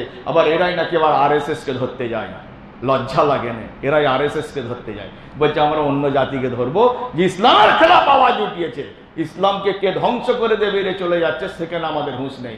আমরা ধরছি অন্য জাতিকে টার্গেট করছি। এখনো ওয়াক্ত আছে, আমাদেরকে এটা বুঝতে হবে এটা রসুলের কথা, এটা আমার কথা বলি না। আমাদের সমাজ এতদিন কেন বলেনি সেইটাকে আগে ধরা দরকার ছিল আমাদের, সেকেন্ড না ধরার আমাকে ধরতে আসছে বারবার লোক নিয়ে। কেন? আমার বিরুদ্ধে করে কি হবে? কিচ্ছু লাভ হবে না। আমার বিরুদ্ধে যত করবে তত আমার পোস্ট আল্লাহ আমাকে আরো জানাচ্ছেন, যত আমার বিরোধিতা হয়েছে তত আমার আল্লাহ আমাকে জানাচ্ছেন। তাহলে এখানে বুঝতে হবে আমি কিন্তু আমার জন্য প্রচার করিনি, আমি করছি রাসূল সাল্লাল্লাহু আলাইহি ওয়াসাল্লামের পদ্ধতি। আমরা ভোট দেবো কাকে? রাসূল সাল্লাল্লাহু আলাইহি ওয়াসাল্লামকে। আমরা কোনো ব্যক্তিকে জিতাবার জন্য নয়। কাল যদি আমিও যদি রাসূলের বিরুদ্ধে যদি বলে থাকি তাহলে আমার বিরুদ্ধে আন্দোলন করা দরকার, না করলে আবার কিয়ামতে এই সব লোক দায়ী হয়ে যাবে। দুনিয়াবি ক্ষেত্রে আমার ভুল হবে, এটা আলাদা জিনিস। তাহলে এখানে পরিষ্কার ক্লিয়ার, যেখানে আল্লাহ রাসূল সাল্লাল্লাহু আলাইহি ওয়াসাল্লাম বলছেন আন উবাদাহ ইবনে সামিত আন্না রাসূলুল্লাহ সাল্লাল্লাহু আলাইহি ওয়াসাল্লাম ক্বালা লা সালাতা লিমান লাম ইয়াকরা বিফাতিহাতিল কিতাব। সহিহ বুখারী 756, সহিহ মুসলিম 394 এর মধ্যে বলছেন, উবাদা ইবনে সামিত রাদিয়াল্লাহু তাআলা আনহু বলছেন, আল্লাহ রাসূল সাল্লাল্লাহু আলাইহি ওয়াসাল্লাম বলেছেন, তোমাদের মধ্যে যে ব্যক্তি সালাতে সূরা ফাতিহা পড়লো না, তার সালাত হলো না, তার সালাত রিজেক্ট হয়ে গেল। যেটা আমরা জানি, তো আমরা জানার পর, বুঝার পর কিন্তু আমরা মানি না। কেন? সমাজ কিভাবে এসেছে, আমরা সেইটাকে দিকে ফলো করি। তাহলে এত কিছু জানা পর আল্লাহ রাসূল সাল্লাল্লাহু আলাইহি ওয়াসাল্লামের উপরে কত কলম চালানো হয়েছে। এই জন্য বলছেন, আন ইবনে আবি মুলাইকাতা আন্না আব্দুল্লাহ ইবনে জুবায়ের, আন ইবনে আবি মুলাইকাতা আন্না আব্দুল্লাহ ইবনে জুবায়ের আকবরহুম আন্নাহু কাদিমা রাকবু মিন বানি তামিম আলান নবী সাল্লাল্লাহু আলাইহি ওয়াসাল্লাম ফাকালা আবু বকরিন আমরিল কাকা আবনা মাবাদ ইবনে জুরারাতা কালা উমারু আমরিল আকরা আবনা হাবিসিন কালা আবু বকরিন মা আরাদতা ইল্লা খিলাফে কালা উমারু মা আরাদতু খিলাফাকা ফাতামারা ইয়া হাত্তা তাহবাত আসওয়াতুম ওয়া ফানাজালা বিজালিকা ইয়া আইয়ুহাল্লাযিনা আমানু লা তুকাদ্দিমু হাত্তান কাদাত। সহিহ বুখারী 4367 এর মধ্যে বলছেন, আল্লাহ রাসূল সাল্লাল্লাহু আলাইহি ওয়াসাল্লাম বসে আছেন, আল্লাহ রাসূল সাল্লাল্লাহু আলাইহি ওয়াসাল্লাম বসে আছেন, আবু বকর আছেন, উমর রাদিয়াল্লাহু তাআলা আছেন। বানি তামিম গোত্র থেকে কিছু লোক এলো আল্লাহ রাসূলের কাছে, সবার সামনে দিয়ে আবু বকর রাদিয়াল্লাহু তাআলা একটা প্রস্তাব দান করালেন, হে আল্লাহ রাসূল সাল্লাল্লাহু আলাইহি ওয়াসাল্লাম, কাকা ইবনে মাবুদ ইবনে জারারা রাদিয়াল্লাহু তাআলাকে এদের আমির বানিয়ে দেন। আবার তার এগেইনস্টে আবার উমর রাদিয়াল্লাহু তাআলা বলেন, আকরা ইবনে হাসিব রাদিয়াল্লাহু তাআলাকে আমির বানিয়ে দেন। তাহলে আল্লাহ রাসূলের এগেইনস্টে কিন্তু এই দুটো সাহাবা কিন্তু লড়াই করেননি। ইনারা করতে চাইছেন যে উনি বলছেন ইনাকে, ইনি বলছেন উনাকে, এই যে দুজনের আওয়াজ চলছে, কথা কাটাকাটি চলে। আমার রাসূল সাল্লাল্লাহু আলাইহি ওয়াসাল্লাম বসে আছে। যখনই কথা কাটাকাটি হতে হতে, আমার বলার উদ্দেশ্যটা এখানে, আমাদের ইমামরা কি করেছে, রাসূলের ওয়ারিস বলে, আর এটা কারা? আল্লাহ রাসূলের সাহাবা, আল্লাহ নিযুক্ত করেছেন। দুজনের আওয়াজের মধ্যে আর আমার রাসূল সাল্লাল্লাহু আলাইহি ওয়াসাল্লামের আওয়াজ নিচু হয়ে গিয়ে ওনাদের দুজনের আওয়াজ একটু উচ্চস্বর হয়ে গেছে। আল্লাহ সুবহানাহু ওয়া তাআলা দেরি করেননি, সঙ্গে সঙ্গে ওহী নাজিল করলেন, ইয়া আইয়ুহাল্লাযিনা আমানু লা তুকাদ্দিমু বাইনা ইয়াদাইল্লাহি ইয়া আইয়ুহাল্লাযিনা আমানু লা তুকাদ্দিমু বাইনা ইয়াদাইল্লাহি ওয়া রাসূলিহি ওয়াত্তাকুল্লাহ ইন্নাল্লাহা সামিউল আলিম। ইয়া আইয়ুহাল্লাযিনা আমানু লা তারফাউ আসওয়াতাকুম ফাওকা সাওতিন নবী ওয়া লা তাজহারু লাহু বিল কাওলি কাজহারি বা'যিকুম লিবা'যিন তাহবাতা আমালুকুম ওয়া আনতুম লা তাশউরুন। তাহলে এখানে সূরা হুজুরাতের মধ্যে 2 নম্বর 1 আর 2 এর আমি আয়াত বললাম, যেখানে আল্লাহ রাসূল সাল্লাল্লাহু আলাইহি ওয়াসাল্লামের সামনে যখন সাহাবারা যখন কথার মধ্যে যখন উচ্চ আওয়াজ হয়ে গেছে, তাহলে এইখানে তো আল্লাহ বলছেন, হে মুমিনগণ, তোমরা ঈমান যার আল্লাহর সামনে আর রাসূলের কথা, আল্লাহর কথা যখন এসে যাবে আর তোমাদের কারুর কথা চলবে না, আওয়াজ সমস্ত নিচে হয়ে যাবে, তোমার কথাকে বাজেপ্ত করে দাও, সব মুছে দাও, এখানে আর কারুর কথা চলবে না, যেহেতু আল্লাহর কথা, রাসূলের সাল্লাল্লাহু আলাইহি ওয়াসাল্লামের কথা এসে গেছে। তোমরা খবরদার উগ্রবতী হও না, আল্লাহকে ভয় করো, কেন আল্লাহ সর্ববিষয়ে সর্বজ্ঞানী। আল্লাহ সুবহানাহু ওয়া তাআলা বলছেন, হে ঈমানদার, তুমি ঈমান এনে রাখো, তোমাদের রাসূল সাল্লাল্লাহু আলাইহি ওয়াসাল্লামের কণ্ঠস্বরে তোমাদের কণ্ঠস্বরকে খবরদার উঁচু করো না। যদি তোমাদের রাসূলের কণ্ঠ থেকে তোমাদের কণ্ঠ উঁচু করো, যেমন তোমরা কথা বলি দেখো, যেমন চিল্লাচিল্লি করবে না, যেভাবে এক অপরকে বলো, ওইভাবে যদি আমার রাসূলের সামনে যদি হয়, তাহলে জেনে রাখবে তোমাদের জীবনের যা কিছু ইবাদত থাকবে সব বরবাদ করে দেবো, ধ্বংস করে দেবো, তোমার অজান্তে তুমি জানতে পারবে না। কাদেরকে বললেন এই আয়াতটা? কাদেরকে বললেন? তা রাসূলের সামনে যদি আওয়াজ যদি এরকম যদি উঁচু হয়েছে, উঁচু হওয়ার কারণে আল্লাহ আয়াত অবতীর্ণ করলেন সাহাবাদের এগেইনস্টে। আমরা এটা চিন্তা করেছি কি? সেখানে সাবধান অবলম্বন করলেন, খবরদার। তাহলে আমাদের তো কি করেছে, খতিয়ান উড়িয়ে দিয়ে তো মানে দলিলতে প্রান্ত থেকে ও প্রান্ত পাঠিয়ে দিয়েছি। কই আমাদের লড়াই কোথায়? কই কে নামবে লড়াই? সবাই তো বলছে রাসূলের হয়ে লড়বো, কেউ ওখানে করছে রাসূলের হয়ে, ওখানে করছে রাসূলকে ভালোবাসি। রাসূলকে ভালোবাসার মানেটা কি? একবার ডাকে মানুষ আসুক, ময়দানে আসুক, দেখি রাসূলের ভালোবাসা কাকে বলে, কিভাবে ভালোবাসতে হয়। লিয়াই হাজত লিয়াই মান্নত না, ইয়া নবী সালাম আলাইকা বলুক আমাকে। যদি একটা দুটো খতম করলাম, করতে করতে বললাম অমুককে তাকে পৌঁছে দাও, তাকে পৌঁছে দাও, তাকে পৌঁছে, আরে সবাই যে পৌঁছে গেল, এখানে কি রইলো? খালি হয়ে গেছে। এখানে একটা করলে পর আমি ইনকাম করে আনলাম, আমার একটা অ্যামাউন্ট আছে এতটা, যে ওইখানে দেবো, ওইখানে দেবো, ওইখানে দেবো, ওইখানে দেবো, ওইখানে দেবো, এখানে নেই তো, খালি এখানে। আমি কাকে নিয়ে করবো? এইগুলো আমাদের বোঝা দরকার। রসুলকে ভালোবাসতে গেলে কি হবে? যেখানে আল্লাহ রসুলের আওয়াজকে, সাহাবাদের আওয়াজ উচ্চ হয়ে গেলে আল্লাহ যখন আয়াত নাজিল করলেন, তাহলে আমাদের এটা ভাবা দরকার, চিন্তা করা দরকার। কারণ এইখানে আমাদের কোনো চিন্তা নেই, কোনো ভাবনা নেই, নিশ্চিন্ত আমরা বসে আছি। আর আমরা খালি কোথা কুল খুঁজেছি, কোথা কে কি বলেছে, আর কোন নেতা আমাদেরকে বলবে, কোন আলেমরা বলবে, কোন দলের লিডাররা বলবে, চলো রাস্তা জাম করে দাও, বাস। আমরাও করেছি, আমরাও করেছি। তা আমাদের কি, তা সারা জীবন আমরা লাঠি ধরেই থাকবো, কোনোদিন মারতে আর কাউকে পারবো না। কেন? মারার মতো সে আওকাতটা নেই, ধরার জন্য প্র্যাকটিস করে দেওয়া হয়েছে। তাহলে আমরা তো আমাদের নিজেদের শত্রু হয়ে আছি। তা আমি কার কথা বললাম? আমি কি আমার কথা বললাম? আমরা আজকে শুনছি এখানে, আবার খানিক সময় যেতে যেতে যেতে যেতে ফের চেঞ্জ হয়ে যাব। এই জন্য আল্লাহ সুবহানাহু ওয়া তাআলা বলছেন, ইন্নাল্লাযীনা আমানু ইন্নাল্লাযীনা আমানু ইন্নাল্লাযীনা আচ্ছা ইন্নাল্লাযীনা কাফারু বা'দা ঈমানিহিম সুম্মা জদাদু কুফরান লাম তুকবালা তাওবাতুহুম ওয়া উলাইকা হুমুদ দাল্লুন। সূরা আল ইমরানের মধ্যে 90 নম্বর আয়াতের মধ্যে বলছেন। তাহলে আমরা এতক্ষণ ধরে আল্লাহর কথা শুনছি, শুনে বললেন যে না ঠিকই, যখনই নিচে নামতে নামতে একটু যেতে যেতে যখনই মানুষের কাছে যখন আকর্ষণ দেখে ফেলছি, তখন বলছি না না ওইটা তো হতে পারে না, এতগুলো লোক কি ঠিক না ভুল। ফের আমাদের অন্তরটা একটুখানি অবিশ্বাসের দিকে চলে যায়। আল্লাহ সুবহানাহু ওয়া তাআলা বলছেন, যেতে যেতে এমন তাকে কালো মোহর মেরে দিই, আর তাকে আমি প্রয়োজন বলে মনে করি না, আরো বাড়িয়ে দিই। আল্লাহ বলছেন, এরা যখন তওবা করবে, এদের তওবাকে আমি গ্রহণ করব না। এরা যখন মাপ চাইবে, আমি তাদের মাপটাকে গ্রহণ করব না, কেননা এদেরকে আমি পদভ্রষ্টর খাতায় রেখেছি। তাহলে আমাদেরকে এটা বোঝা দরকার, যখন আমরা আল্লাহর কথা শুনছি, রসুলের কথা শুনছি। দেখুন সমাজের মধ্যে আমরা একটুখানি যদি দেখি, সমাজের মধ্যে বহু জায়গায় বহু রকম আলোচনা হয়। যখন তুমি দেখো যে আল্লাহর কথা একটা পেশ করে দেখো কি বলে, আপনি দেখেন, লক্ষ্য করে দেখবেন যে সমাজে চায়ের দোকানে এখানে ওখানে দেখবেন তারা সমস্ত ওলিদের পীরেদের সমস্ত কথা চলছে, যাক ভালো কথাই হচ্ছে। আর ওইখানে যদি একটা যদি কোরআনের আয়াত যদি পেশ হয়ে যায়, তাহলে বাস ওখানে বলবে যে স্যার বাতিলপন্থী কোথা থেকে এলো, এর কথা আবার শোনে। তাহলে এইখানে আমাদেরকে বুঝতে হবে তাহলে কোন কথার ওপর মানুষ আকর্ষণ করছে। সব জিনিস আমরা ভেরিফিকেশন করি, তাহলে এইগুলো তো আমাদের ভেরিফিকেশন করা দরকার। আমি সব থেকে গুরুত্বপূর্ণ একটা ভেরিফিকেশনের কথা বললাম, যেটা সুদ খেলে, মদ খেলে, জিনা করলে, যত রকম জাহেলিয়াতের কাজ করি, লুট করে নিচ্ছি, সেইখানে আমাকে সমাজ থেকে আলাদা করলো না, আমাকে পাড়া থেকে বহিষ্কার করলো না, আমার ভাই আমাকে সমাজ থেকে, ফ্যামিলি থেকে বাইরে বার করলো না। রফলদাইন করলে জোরে আমিন বললে কেন, এইটা কোশ্চেন দিলাম।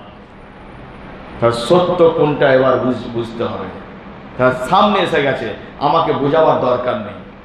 তার মানে কি, তাহলে ওইগুলো জায়েজ আছে, তাহলে এটা না জায়েজ, এইটাই বুঝাচ্ছে। এইটা নিজের সাথে কোশ্চেন করা দরকার, নাহলে কিয়ামতে দায়ী হয়ে যাবে। কেন কেন আমাকে সমাজ থেকে আলাদা করা হলো, তার কারণটা কি? তাহলে এইটা যদি না বুঝি, আমরা কবে বুঝে, মরার পর, তখন তো কাজে লাগবে না।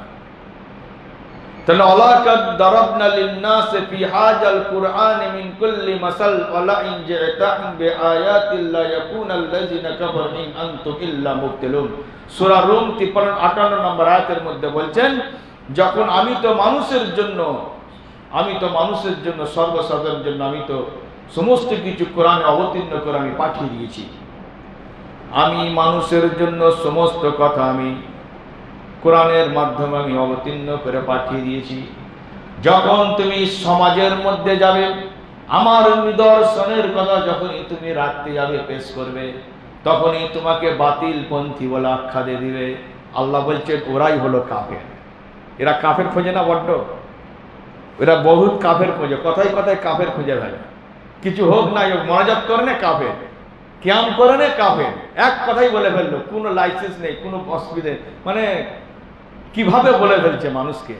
তাহলে এবার বুঝুক কাফের কে। আমি আজকে বললাম তো কোরআনের আয়াত সূরা রুম 58 নম্বর আয়াতের মধ্যে বলছেন, আল্লাহ বলছেন যখনই নিদর্শন, মানে কি আমার নিদর্শন, ওই জন্য আল্লাহ বলছেন ওমা আনতা বিহাদিহিল উম্মি আন দালালাতিন ইন তুসমিউ ইল্লা মান ইউমিনু বিআয়াতিনা ফাহুম মুসলিমুন। সূরা রুম 53 নম্বর আয়াতের মধ্যে বলছেন আর তুমি অন্ধদেরকে পথে আনতে পারবে না, তাদের পদভ্রষ্টতা হবে। মানে এত বেড়ে গেছে, এত খেয়ে ফেলেছে, বেড়ে গেছে, তাদের আনতে পারবে না। যারা আমার নিদর্শন বলিতে বিশ্বাস করে, আল্লাহর কথার উপর যারা বিশ্বাস করে, যারা রসুলের কথা বিশ্বাস করে, আল্লাহর কথা বিশ্বাস করে, যারা মাযহাবের কথা বলি না, এখানে ফেরকার কথা বলি না, এখানে কোনো জামাতের কথা বলি না, যারা এইগুলোকে বিশ্বাস করে তাদের কথা বলে না। আল্লাহ বলছে যারা আমার কথা নিদর্শনের উপর বিশ্বাস করে তাদের কাছে গিয়ে আমার কথা তাদেরকে শোনাবে, আমার কথা তাদেরকে শোনাও। কেন? এরা আত্মসমর্পণকারী, এরা নিজেকে সারেন্ডার করে আল্লাহর কথা শোনার চেষ্টা করে। তাহলে এখানে বুঝে যাচ্ছে কি, তাহলে অনেকে বলে যে আমরা এই কথা শুনতে চাই না। এখানে আল্লাহ বলছেন ওদেরকে শোনাওনি যারা আমার নিদর্শন ওদের বিশ্বাস করে না। এরা তো আল্লাহর নিদর্শনকে বিশ্বাস করে না, এরা তো মানুষের নিদর্শনে বিশ্বাস করে, এরা তো মানুষের নিদর্শনে বিশ্বাস করে, এরা তো আল্লাহর কথার উপর বিশ্বাস নয়, এরা দলের উপর, মাযহাবের উপর, ফিরকার উপর বিশ্বাস করে। তাহলে এইটাই তো আমরা বুঝতে পারলাম ইসলামটা আমরা মানবো কিভাবে। তাহলে আমাদেরকে এটা জানা দরকার ছিল, বোঝা দরকার ছিল। তা যেখানে এত বিদআত করছি, আমরা তো বিদআত কোনটা বলে এখন তাই জানি না। বিদআত কি আমরা এখন এইটাই ব্যাপারে এখন বুঝতে পারি, সমাজকে আমরা এটাই বুঝাতে পারি না। তাহলে এখানে বুঝতে হবে বিদআত আর শিরক দুটো। মানুষ যদি শিরক আর বিদআত যদি বুঝে যেত তাহলে মানুষকে কোনো দলের প্রয়োজন হবে না, কোনো দল প্রয়োজন হবে না। একটাই দল হবে, আর কোনো দল হবে না। যে শিরক বিদআত যদি মানুষ বুঝে যায় তাহলে অটোমেটিক সে ইসলাম বুঝে যাবে, তাকে আর বোঝাবার প্রয়োজন হবে না। আর আমি শিরকও করছি, বিদআতও করছি, বলছে আমি দেশে এই সিস্টেম করবো, ও বলছে আমি সমাজে এই নামাজি করবো, আরে মুসল্লি করবো, এই করবো, সেই করবো। কার পদ্ধতি, কাকে অনুসরণ করে? কিন্তু আমাদের যদি নেতা যদি রসুলকে অনুসরণ করে যদি করতাম তাহলে সমস্যা হতো না। আমাদের 4-5টা ধাপ আছে, যেখানে আমার সামনে আল্লাহ রসুল বলছেন তারাকতু ফীকুম শাইআইন লান তাজিল্লু বা'দাহুমা কিতাবাল্লাহি ওয়া সুন্নতি। সহিহ জামে 2937 এর মধ্যে বলছেন আমি দুটো জিনিস দিয়ে যাচ্ছি, ছেড়ে যাচ্ছি, দুটো জিনিস, 4টে নয়। আমি এখনো বলছি রসুল বলছেন দুটো জিনিস। তাহলে এখানে কি 4টের কথা কি রসুল বলতে ভুলে গেলেন? নাউযুবিল্লাহ। তাহলে আমরা তো পদে পদে তো রসুলকে তো আমরাই ছোট করে দিচ্ছি, আমরা তো পদে পদে রসুলকে তো আমরাই ছোট করছি। তা আমরা রসুলের বিরুদ্ধে কি করে আন্দোলন, রসুলের হয়ে আমরা আন্দোলন যাই কি করে? এইটা যদি অন্য জাতি জেনে গেলে পর আমাদেরকে রাগ বেড়ে ছেড়ে চলে যেতে হবে। আর এটা বুঝতে পারছে বলেই যার জন্য আমাদেরকে এত কষ্ট হচ্ছে। ওই জন্য আমাদের সবসময় এতিম আমরা কেন থেকে, আমরা কেন এতিম? তাহলে এখানে আমাদেরকে জানতে হবে, আমাদেরকে এখানে বুঝতে হবে কেন, তার কারণটা কি। তাহলে এইগুলোকে আমরা কোনোদিন চিন্তা ভাবনা করি। তা চিন্তা ভাবনা কবে করব? তা আমরাই তো রসুলের বিরুদ্ধে দুটো জিনিস ছেড়ে যাচ্ছি। যতদিন পর্যন্ত তোমরা ধারণ করে রাখবে, যতদিন তোমরা আমল করবে কঠোরভাবে, তাহলে তোমার নিজেও পদভ্রষ্ট হবে না, কেউ তোমাকে করাতে হবে। যতই খাওয়া, আর ভাই খাবে না, যতই বলুক কবর খুঁড়তে দেবো নি, এখানে হতে দেবো নি, বিয়ে বাড়ি প্যান্ডেল হতে দেবো নি, যতই কিচ্ছু কাজে লাগবে না, কিছুই কাজে লাগবে না। কেননা এই আবু জেহেলের কৌশল হচ্ছে কি ইসলাম থেকে বিরত করার জন্য সমাজে প্রাতিকের সাথে এরা সবসময় জুড়ে দিত। তবু ওখানে কি অন্য জাতিকে ভালো, কিন্তু এ খারাপ। কিভাবে খারাপ আমাকে বলুন। আবার এরাই বলে নাকি সর্ষে পরিমাণ ইমান থাকলে আজ নেই তো কাল জান্নাত যাবে। হ্যাঁ রে, জান্নাত এত সোজা জিনিস। সর্ষে পরিমাণ শিরক বিদআত থাকলে আর সর্ষে পরিমাণ থাকবে বলে মনে হয়? বিবেক দিয়ে ভেবে দেখুন তো। সরষে পরিমাণ ঈমান থাকলে বলে নাকি জান্নাত যাবে। এই জন্যই তো আমরা কেউ নামাজি হয়নি। আমরা তো লা ইলাহা পড়েছি, আর কি তার মানে তো ঈমান আছে। লা ইলাহা পড়েছি মানে ঈমান আছে, মুসলমানের ঘরে জন্ম করেছি। তা আমরা লা ইলাহা পড়ে মুসলমানের ঘরে জন্ম, ইসলামকে ধ্বংস করার জন্য তৈরি হয়েছে, এটাই আমরা জানতে পারলাম না। রসুল দিলেন কি? দুটো জিনিস। আমরা আছি কটায় বলেন তো দেখি? এইটা ভাবতে হয়ে যাবে না রসুলের কথা বাতিল, না আমাদের হুজুরদের কথা বাতিল, কোনটা? যদিও এই তকমা দেওয়া উচিত নয়, কুফরি হয়ে যাবে। রসুলের সাথে কারোর তুলনা হয়? রসুল যেখানে ডাইরেক্ট হয়ে যাচ্ছে, আমি কেন ইনডাইরেক্ট যাবো? কেন? রসুল তো দুটো জিনিস বলে গেলেন। কেন ইবাদত করছি আমরা? আর কবে বুঝবো? যদি মানুষ যদি শিরক আর বিদআত যদি বুঝে যায়, তাহলে কাউকে জামাতেও ঘুরতে হবে না, আর কাউকে কোরআন বাহালও করতে হবে না। কোরআন বাহাল করার জন্য আলাদা সংগঠনের প্রয়োজন হয় না। দেশকে দখল করার জন্য আলাদা সংগঠনের প্রয়োজন হবে না। মানুষকে নামাজি করার জন্য আলাদা সংগঠনের প্রয়োজন হবে না। যদি মানুষ যদি শিরক আর বিদআত দুটো জিনিসকে যদি বুঝে যায় এক কথায়, তাহলে পৃথিবীর সমস্ত দিক থেকে রাস্তা দেখতে পেয়ে যাবে। তাকে রাস্তা দেখাবার প্রয়োজন হবে না, কোনো দলকে তার আসার প্রয়োজন হবে না। যখনই আমি কোন দলের মধ্যে ইনভলভ হব, তাহলে কনভার্ট হতে হবে। রসুলের কাছ থেকে কিছু হটাতে হবে আর কিছু নিতে হবে। আল্লাহর কাছ থেকে কিছু নিতে হবে আর কিছু দিতে হবে, আবার কিছু সরাতে হবে। এইটাই হচ্ছে দল। এক কথায় দেখো কোন দল কি আছে, কোরআনকে হাদিসকে ফেলে দেখো, ওইখানে দেখা যে রসুলের সাথে ওর মিলটা কি আছে আর আল্লাহর সাথে কি মিল আছে। তাহলে যদি একই যদি হতো, তাহলে এত দল কেন হলো? কেন? এই বিচার আমরা করব। আমরা গেলে তবে তো হবে। আমরা নেতাকে ভোট দিয়ে মার খাই আমরা, কেন? ভোটটা দিয়েছিলে কেন? আগেই ভাবা দরকার ছিল। খালি এরকম ভাবে কথায় কথায় মানুষ বলছে ও একটু পয়সা আছে, ও ওই জন্য উঁচু থেকে ঠিক খুব বলছে। ও সব কথা বললে সবই রাইট হয়। তবে একটা জিনিস জেনে রাখতে হবে, এই কথায় খালি বলে যার পয়সা থাকে সে সব পারে, যার পয়সা থাকে ও টাইম আছে ওই জন্য এত কোরআনের কথা বলছে, আল্লাহর কথা বলছে, যার কাছে নেই। তাহলে কিয়ামতের দিন এই কোশ্চেনটা আসবে। আল্লাহ সুবহানাহু ওয়া তাআলা তখন প্রশ্ন করবে, যারা ওকে পয়সা দিয়েছিল, ওর সামনে মেয়ে ছিল, ওর সামনে মদ ছিল, ওর সামনে জুয়া ছিল, ওর সামনে শরাব ছিল, ওর সামনে যত রকম জাহেলিয়াতের কাজ ওর সামনে ছিল, সে কিন্তু সবকে ত্যাগ করে আমাকে অনুসরণ ফলো করেছে, ভয় করেছে। তো তোর কাছে তো আমি কিছুই দিই না, তুই আমাকে ভুলে গেলি কেন? হিসাব পারবে তো? পারবেন দিতে? আপনাকে তো দেয় না কিছু আল্লাহ, তাহলে আপনি কেন আল্লাহর দিন থেকে ভটকে গেলেন কেন? আমি নালে ভটকে গেছি, আমি নালে অন্য কারণে ভটকে গেছি। আমার কাছে অনেক কিছু ছিল, আমি এত সহ্য করতে পারি, দুনিয়ার মোহ আমি রাখতে পারিনি। আল্লাহ কি করবো? ওই জন্য অন্য লাইনে চলে গেল। আমার কথা নিশ্চয় বুঝতে পারছি আমি কি বুঝাতে চাইছি, আগে বুঝবেন। তাহলে আপনাদের কাছে তো অনেকে বলছে আমি গরিব, আমি কি করব? গরিব ঠিক আছে, গরিব আপনি গরিব, এখানে আমি গরিবের ওখানে হবে না। আল্লাহর ইত্তেবাকে করেছে, রসুলের ইত্তেবাকে করেছে, ওইটা কোশ্চেন হবে। গরিব আমি রকম করবো তো হজ জায়গাটা ফয়সালা হবে, ওখানে বাদ। তাহলে এখানে আগে জানতে হবে আমাকে। তাহলে আমাকে যখন কিছুই যখন দেয় না, তো আমি তো আল্লাহ কি ধরে থাকবো? আমি কাউকে তো ধরবো না। তো আমি তো আল্লাহকে ইজি ভাবে চিনে নেবো। ওর কাছে পয়সা আছে, ওর কাছে মেয়ে আছে, মদ আছে, জুয়া আছে, শরাব আছে, যত রকম অন্যায় কাজ তার কাছে আসবে, দাওয়াত আসবে, সে সব দাওয়াতকে উপেক্ষা করে সে আল্লাহকে যখন ধরে রাখবে, এটা চারটিখানি কথা নয়, এটা বহুত ভয়ঙ্কর কথা। আমাদের খেয়াল রাখতে হবে। আর আমার কাছে কিছু নাই, আমি আল্লাহকে কেন ধরতে পারলাম না? মার আমারই বেশি হবে। তাহলে এটা আমাদেরকে চিন্তা করা দরকার। এই জন্য আন আলী ইন ক্বালা রাদিয়াল্লাহু আনহু, عن علي بن رضي الله عنه قال من أحدث حدثا أو غوى محدثا فعليه لعنة الله والملائكة والناس أجمعين لا يقبل منه صرف ولا عدل। সহিহ বুখারী 1870 নম্বর হাদিস। আলী রাদিয়াল্লাহু তাআলা আনহু বলেন, যে ইবাদত সবের উদ্দেশ্যে রাসূল সাল্লাল্লাহু আলাইহি সাল্লাম জানতে পারলেন না, যেই উদ্দেশ্যে যেই ইবাদত রাসূল সাল্লাল্লাহু আলাইহি সাল্লাম জানতে পারলেন না, সেই ইবাদত যদি আমি করি সেটা হবে বিদআত।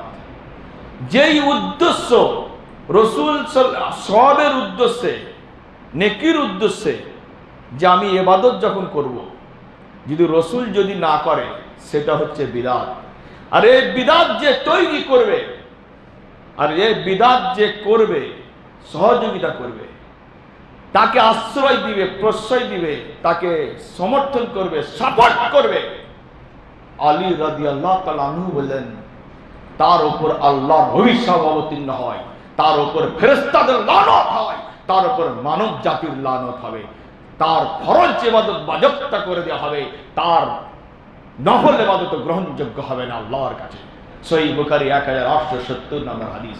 এরপরও যখন আমরা করছি, তার মানে বুঝতে হবে আমরা মোহর আমাদেরকে আল্লাহ সুবহানাহু ওয়া তাআলা মেরে দিয়েছেন। তাহলে এর জন্য আমাদের কোনো ফিকির নেই। যখন আমার কোনো লাইসেন্স পাস হয়নি, তাকে নেওয়ার জন্য কত রকম অপশন তৈরি করি। যখন আমি এই কাজটা সাকসেস হয়নি, দুনিয়ার মধ্যে কত লোকের মাধ্যম ধরে, চ্যানেল ধরে ওইটাকে সাকসেস করার জন্য আমরা এত প্রচেষ্টা চালাই।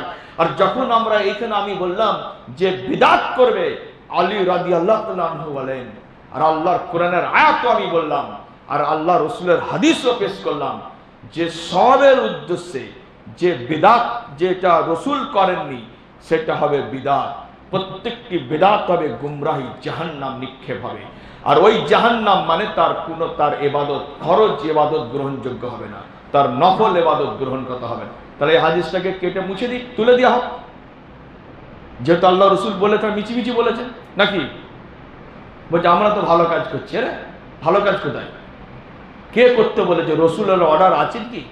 আল্লাহ রসুল যেখানে অর্ডার করে দেবেন, ইঙ্গিত হয়ে যাবে, মোহর হয়ে গেল, সেটা ভালো হোক খারাপ হোক এই কোশ্চেন আর পৃথিবীর কারোর ক্ষমতা নেই। যে এর ওপরে কলম চালাতে যাবে তাহলে তার আজীবন সব শেষ হয়ে যাবে। একটাই অপশন আমি এখনো বলছি, রসুল রসুল রসুল। আর এরা বলে আমরা নাকি রসুলকে মানি। তাহলে এখন আমি কার কথা বললাম এটা আমাদেরকে বোঝা দরকার। এটা আরো আগে আমরা শোনার পর আরো মানুষকে আহ্বান করে এটা জানাবো যে বিদআত কি। দুটো দিক, একটা হচ্ছে দুনিয়ার দিক, একটা হচ্ছে পরকালের দিক। দুনিয়ার দিকে, দুনিয়াবিতে যখন আমি চলাফেরা করব, আমি দেখব যে আল্লাহ কোরআনে কোনটা নিষিদ্ধ করেছেন, কোন কারবার নিষিদ্ধ, কোন খাওয়া নিষিদ্ধ, আর হাদিসে রসুল কতগুলো নিষিদ্ধ করেছেন। এরপরে যা থাকবে কিয়ামত পর্যন্ত সবভাবে জায়েজ। আর পরকালের ব্যাপারে একটা দিক, সেই দিকের মধ্যে সমস্ত ইবাদত হবে বিদআত।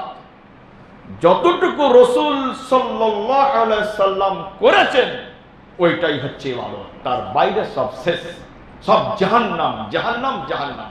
তাহলে এখানে বুঝতে হবে আমি ঘর চালাচ্ছি, ডিসিশন চলবে আমার, তবেই তো আমার ক্রেডিট নাকি? আর আমার ডিসিশন যদি এই সমস্ত পাবলিক যদি চাইলে দেয় তাহলে আমার গুরুত্ব কমে যাবে। আর ঠিক এইরকম রসুল সাল্লাল্লাহু আলাইহি সাল্লাম কিয়ামত পর্যন্ত আর কোন ব্যক্তি আর রসুলের ঊর্ধ্বে আর আগে আর পিছে আর কেউ কলম চালাতে পারবে না, চুল পরিমাণ রদ বদল করতে পারবে না। এইটাই হচ্ছে রসুলের পাওয়ার, একে বলা হয়। এইটাই হলো রসুলের ডিমান্ড, যেটা পৃথিবীর আর কেউ কাটতে পারবে না। এইটাই হবে রসুলের মওজেজা, এইটাই হচ্ছে রসুলের অথেন্টিক পাওয়ার। এইটাই হয়েছে যে রসুল ছাড়া আর কেউ এখানে চালাতে পারবে না। এই জন্য তো রসুলের দাম। শেষ নবী হলেন, আর কত নবী এলেন, আসার পর রসুল যখন শেষ নবী এলেন, ওনার পাওয়ার হচ্ছে এটাই যে সমস্ত নবীদের যেহেতু আমরা ইমাম বলে দাবি করি, সেই ইমাম হচ্ছে আমার রসুল সাল্লাল্লাহু আলাইহি সাল্লাম। তার উপরে আর কোন নবীও যদি ধরতে এখানে আসি যায়, তাকে রসুলের আনুগত্যতে থাকতে হবে। এইটাই তো রসুলের পাওয়ার। তাহলে এই পাওয়ারকে আমরা খুশি নয়? এই তো এখানে আম লোক কত কি চাইলে দিয়েছে, কই তখন আন্দোলন হয় না কেন? এই আন্দোলন করবে কে?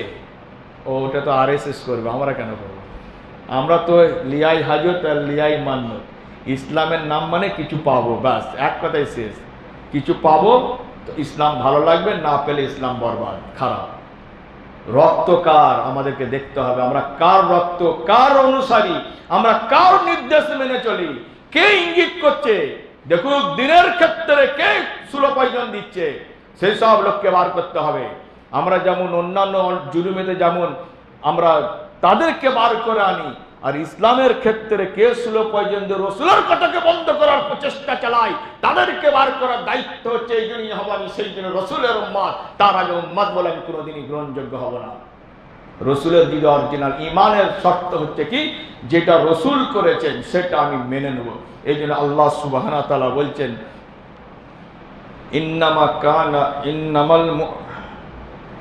ইন্নামা কানাল মুমিনিনা ইজাদ সূরা নূর 51 আর 52 একটা আয়াত আছে।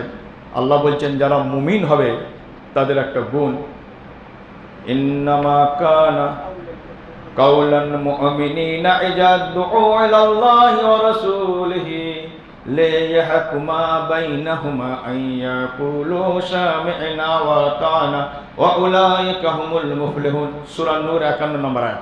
তাহলে এই আয়াতের মধ্যে বলছেন যদি আমি মুমিন হই, যদি আমি সত্যিকারের রাসূলের যদি উম্মত হয়ে থাকি, সত্যিকারের যদি মুমিন হয়, আল্লাহ সুবহানাহু ওয়া তাআলা তার ক্যারেক্টারটা কি হবে, তার গুণের সম্পর্কে আল্লাহ বলছেন। তাহলে কি, যখনই তাদের মধ্যে কোনো ফয়সালা করবে, যখনই ফয়সালা করার সময় তখন আল্লাহর দিকে তাকে দেখানো হবে, রাসূল সাল্লাল্লাহু আলাইহি ওয়াসাল্লামের দিকে তাকে দেখিয়ে দেওয়া হবে।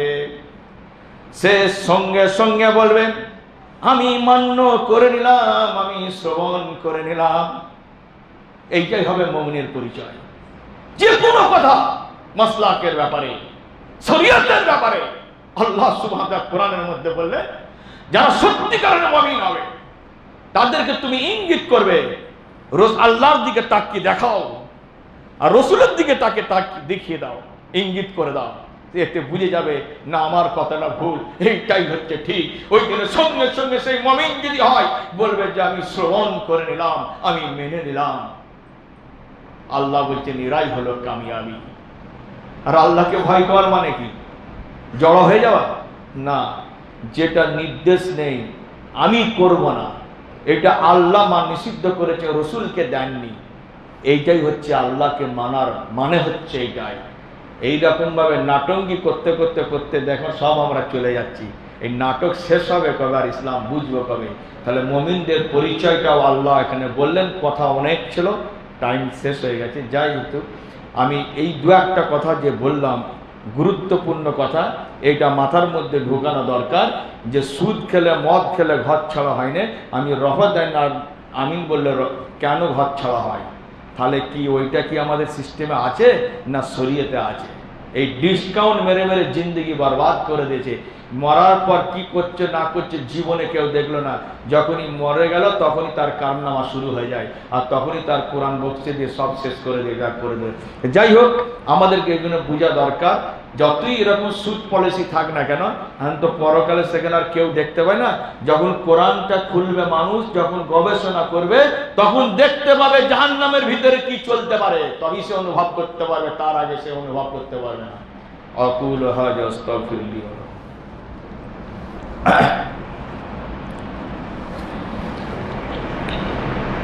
ইন্নাল হামদালিল্লাহ না'মাদুহু ওয়া নাস্তাঈনুহু ওয়া নাস্তাগফিরুহু ওয়া না'উযু বিল্লাহি মিন শুরুরি আনফুসিনা মান ইয়াহদিহিল্লাহু ফালা মুদিল্লা ওয়া মান ইউদ্লিল ফালা হাদিয়া লাহু।